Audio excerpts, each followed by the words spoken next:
નમસ્તે પ્રેક્ષક મિત્રો,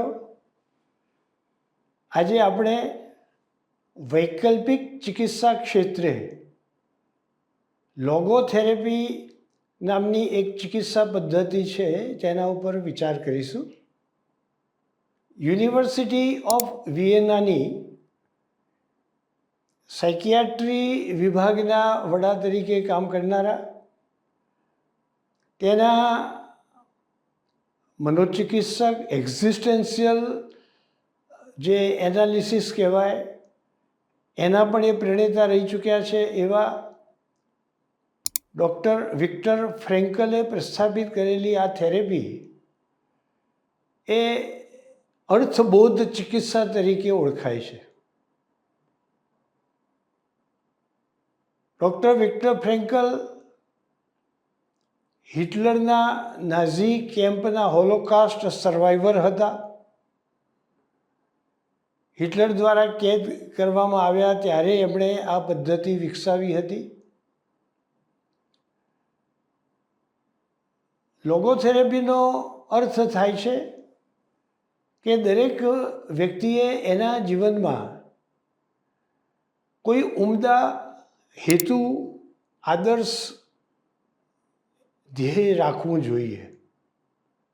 જે લોકો જીવનમાં અર્થપૂર્ણતાપૂર્વક જીવન જીવવાનું પસંદ કરતા નથી, જેમના જીવનમાં કોઈ સાર્થકતાનો ભાવ નથી, એવા લોકો જીવનમાં વિષમ પરિસ્થિતિનો સામનો કરી શકતા નથી, તેઓ લાંબુ જીવી શકતા નથી. દરેક માણસના જીવનમાં કોઈક ને કોઈક જીવવા માટેનો ઉમદા હેતુ હોવો જોઈએ.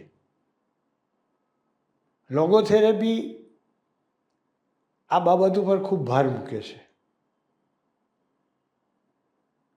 ડૉક્ટર વિક્ટર ફ્રેન્કલ કહે છે કે જો તમારા જીવનમાં વાય, શા માટે મારે આ કાર્ય કરવું જોઈએ, એ જો તમે બરાબર સારી રીતે જાણતા હો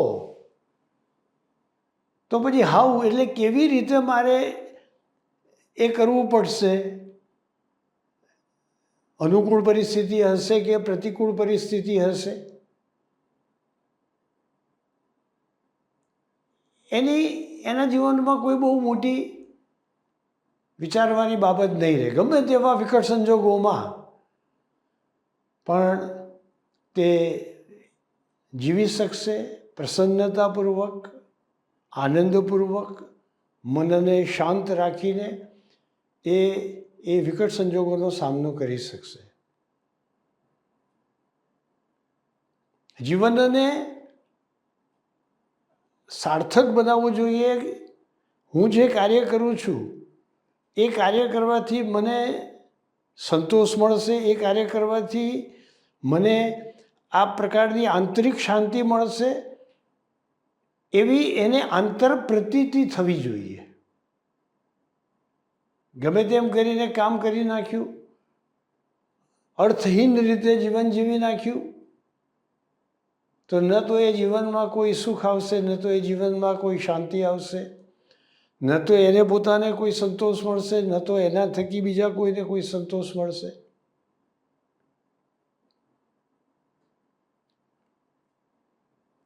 પછી એના જીવનમાં પ્રતિકૂળ સંજોગોનો સામનો કરવા માટે એક એવું આંતરબળ ઉત્પન્ન થશે કે જે એને અત્યંત દુઃખદ અને પ્રતિકૂળ પરિસ્થિતિ હોય તેમાં પણ એને સર્વાઈવ કરી રાખશે, એને જીવવા માટેની ઈચ્છા, જીજીવિષા એની પ્રબળ રાખશે, એનામાં જીવંતતા પણ એ લાવશે. જીવન તો બધા જીવે છે, પણ એ જીવનમાં જીવંતતા હોવી જોઈએ. એક હિન્દી કવિએ કહ્યું છે, ડર નહીં जो वायु प्रतिकूल है और पैरों में कसकता शूल है, क्योंकि मेरा तो हर अनुभव यही कि मार्ग में हर एक कांटा फूल है।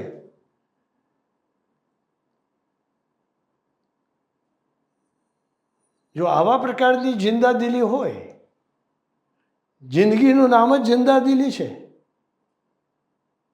જિંદાદિલી રાખીને જે માણસ જીવન જીવે છે એને જીવન જીવવાનો એક આંતરિક આનંદ આવે છે, એને જીવનમાં સાર્થકતા પ્રાપ્ત થાય છે.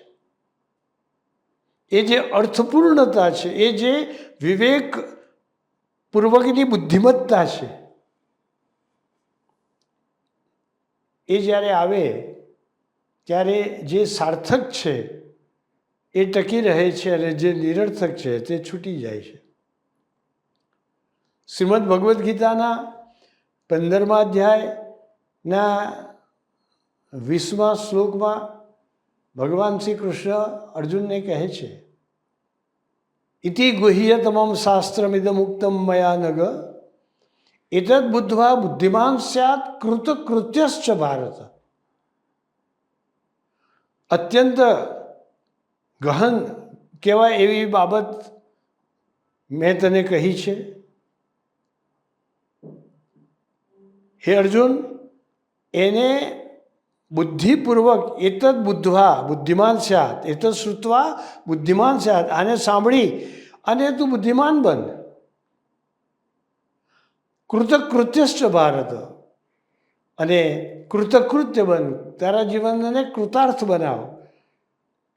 તારા જીવનને બુદ્ધિપૂર્વક ભાવનાત્મક બુદ્ધિ તારા જીવનમાં લાવી અને એ ભાવનાત્મક બુદ્ધિથી જો આપણે જીવનને અર્થપૂર્ણ રીતે જીવીશું તો આપણા જીવનમાં સાચા અર્થમાં ભગવાન શ્રી કૃષ્ણ કહે છે એવા પ્રકારની કૃતકૃત્યતા, સાર્થકતા આવશે. અને એવી સાર્થકતા આપણે જીવન ધન્યતાનો અનુભવ કરાવશે. આપણું જીવન ધન્ય છે એવી આપણને સતત પ્રતીતિ કરાવશે. પ્રેમ એક એવી અદ્ભુત અનુભૂતિ છે, ઈશ્વરના થકી પ્રદત્ત એક એવો અદ્ભુત હૃદયનો ભાવ છે કે જે આપણને બીજા બધાની સાથે જોડી રાખે છે. ડૉક્ટર વિક્ટર ફ્રેન્કલ કહે છે કે આને કારણે જ હું જીવતો રહ્યો છું. He who can live without something, જે કશા વિના રહી શકે છે, તે ઘણા બધા સંજોગોમાં કોઈક પોતાનો જે ઉમદા હેતુ છે એને સિદ્ધ કરી શકે છે. ઘણી બધી વસ્તુઓ આપણે છોડવી પડે છે. જેમ વિક્ટર ફ્રેન્કલ કહે છે કે મારા જીવનમાં પણ આ જ વસ્તુ બની. એમણે સર્ચ ફોર મિનિંગ નામનું પુસ્તક લખ્યું. સૌથી પહેલાં તો જર્મન ભાષામાં આ પુસ્તક લખાયું હતું અને એ સાયકિયાટ્રિસ્ટ, એ psychologist experiences of concentration camp એવું એનું ટાઇટલ આપવામાં આવ્યું હતું. પછી અંગ્રેજી ભાષામાં એનો અનુવાદ થયો ત્યારે એ સર્ચ ફોર મિનિંગ નામનું આ પુસ્તક પ્રકાશિત થયું. અને એ પુસ્તક આપણને વિકટ સંજોગોમાં કેવી રીતે આપણે આપણો આત્મવિશ્વાસ ટકાવી રાખવો, આપણું જીવન ટકાવી રાખવું, એનું અદ્ભુત માર્ગદર્શન આપે છે. આ પુસ્તક બેસ્ટ સેલર બની ચૂકેલું છે. દુનિયાની અનેક ભાષાઓમાં એનો અનુવાદ પણ થયેલો છે. ડૉક્ટર વિક્ટર ફ્રેન્કલ હિટલરના નાઝી કેમ્પમાં રહ્યા હતા એ વખતે વિશ્વયુદ્ધનો માહોલ હતો અને જે લોકોને પકડવામાં આવતા હતા એ બધા લોકોના ઉપર અત્યંત અત્યાચાર કરવામાં આવતો હતો. કેટલાય લોકોને એ મૃત્યુ પામી જાય એવા પ્રકારની યાતના આપવામાં આવતી હતી. કેટલાય લોકો આપઘાત કરી નાખે એવા પ્રકારની તકલીફો ઊભી કરવામાં આવતી હતી.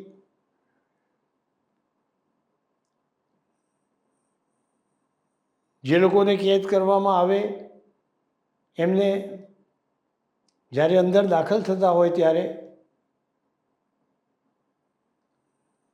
વિવિધ પ્રકારની સૂચનાઓ આપવામાં આવે.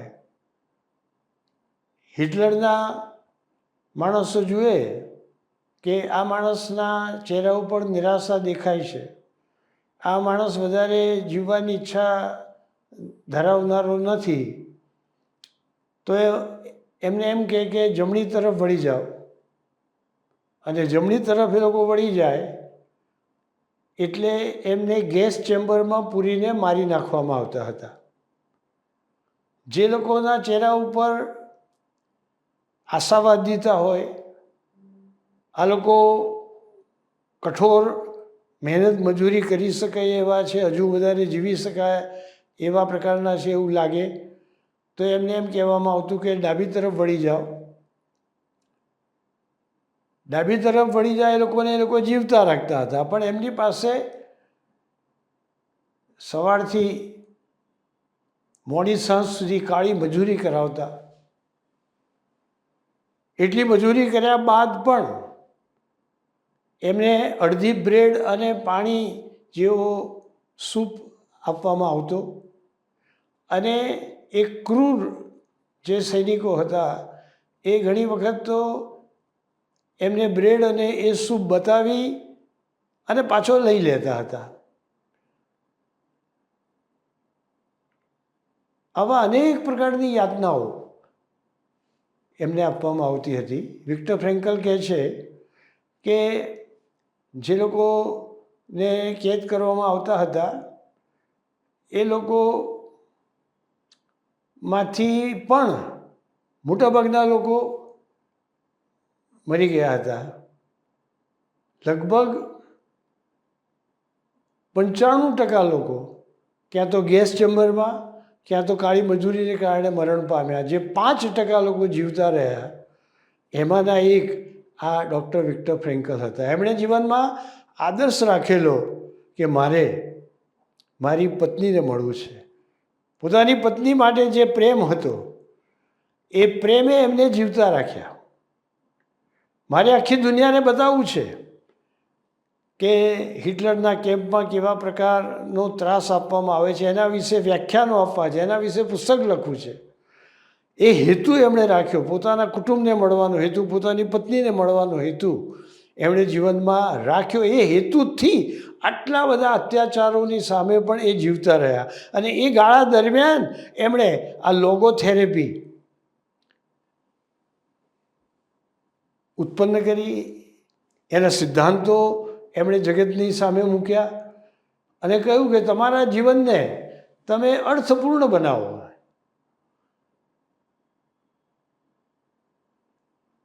He who can live without something can live alone.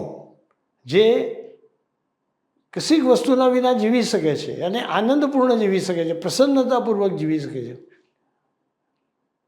એ પોતાના જીવનને સાર્થક કરી શકે છે. એટલે આશાઓ અને અપેક્ષાઓ, નિરાશાઓ અને હતાશાઓ એ તો જીવનમાં ડગલે પગલે આવવાની છે, પણ એને દરગુજર કરીને માનવીએ પ્રસન્નતા રાખીને, પ્રેમ ભાવ ટકાવી રાખીને, પોતાનું પણ કલ્યાણ શેમાં છે એનો વિચાર કરીને અને પોતાના જીવનથી બીજા કોઈને શું લાભ થાય છે તેનો પણ વિચાર કરીને એણે જીજીવિષા રાખીને પોતાના જીવનને જીવવું જોઈએ.